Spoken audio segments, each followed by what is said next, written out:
Welcome friends, வாங்க இன்றைக்கி நம்ம ராகி வச்சு சூப்பரான சுவையான ராகி ரொட்டி எப்படி செய்யலான்னு பார்க்கலாங்க. அருமையான இந்த ராகி ரொட்டி எப்படி செஞ்சேன்னு பார்க்கலாம்.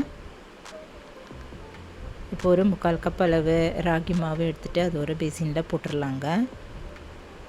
ஒரு 1/2 கப் அளவு கோதுமை மாவு, கொஞ்சமாக ஒரு 2 ஸ்பூன் அளவு அரிசி மாவு இதையும் போட்டுட்டு 1/2 டீஸ்பூன் அளவு உப்பு அதையும் போட்டுக்கலாங்க.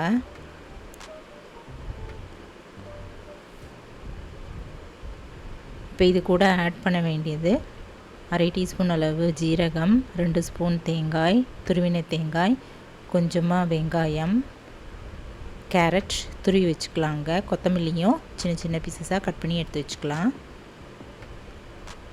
பச்சை மிளகாயும் நம்ம சின்ன பீசஸாக அரிஞ்சு வச்சுக்கலாங்க.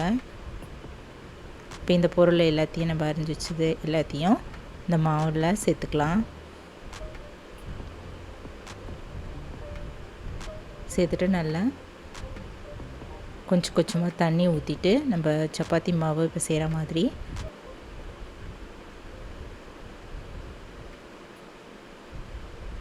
ரொம்ப தண்ணியும் ஊற்றிட வேண்டாம். நம்ம கொஞ்சம் கெட்டியாகவே பிசைஞ்சிட்டு எடுத்து வச்சுக்கலாங்க.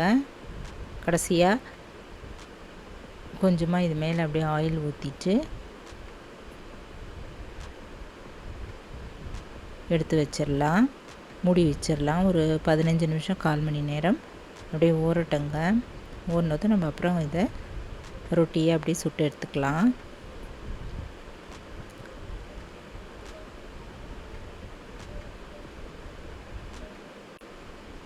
இந்த மாவை ஊறிட்டுருக்கட்டும். அதுக்கு நடுவில் நம்ம சட்னி அரைச்சிக்கலாங்க.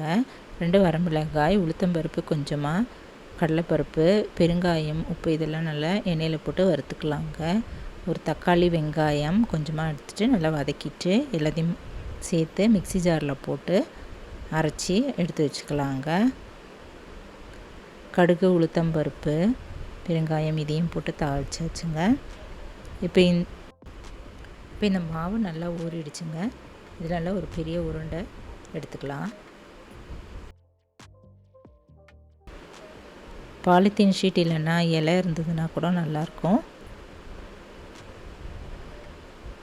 நான் இன்றைக்கி பாலித்தீன் ஷீட் தான் யூஸ் பண்ணேன். இதை நல்லா தொடச்சிட்டு கழுவிட்டு நம்ம கொஞ்சமாக ஆயில் மேலே அப்படியே தடவிட்டு தட்டிக்கலாங்க. ஒரு பெரிய உருண்டையாக எடுத்து தட்டிடலாம். கையில் எண்ணெயும் தொட்டுக்கலாங்க.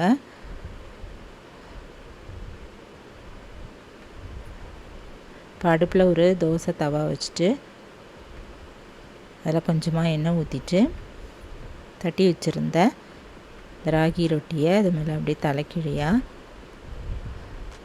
அப்படியே இந்த பேப்பரோட கவிழ்த்து எடுத்துக்கலாங்க.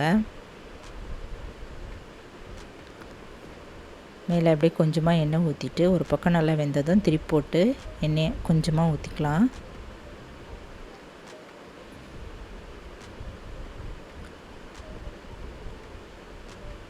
இப்போ இது மேலேயும் கொஞ்சமாக எண்ணெயை ஊற்றிட்டு நல்லா லைட் ப்ரௌன் கலர் வரும்போது நம்ம எடுத்துக்கலாங்க.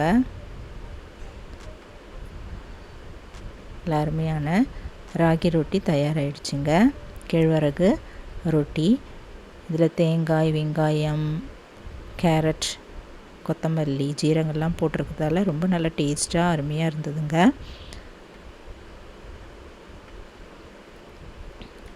இப்போ நல்லா இது 2 பக்கமும் நல்லா லைட் ப்ரௌன் கலர் வந்த பிறகு நம்ம இதை எடுத்து வச்சுக்கலாம். டேஸ்டான ராகி ரொட்டி தயாராகிடுச்சு. இந்த போல் நம்ம எல்லா ரொட்டியும் சுட்டு எடுத்துடலாம். ருசியான இந்த கேழ்வரகு ரொட்டி நீங்களும் ட்ரை பண்ணி பாருங்கள்.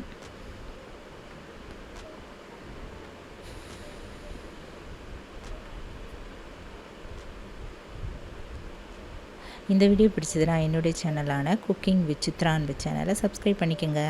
தேங்க்ஸ் ஃபார் வாட்சிங். நம்ம அடுத்த வீடியோவில் பார்க்கலாம். நன்றி, வணக்கம்.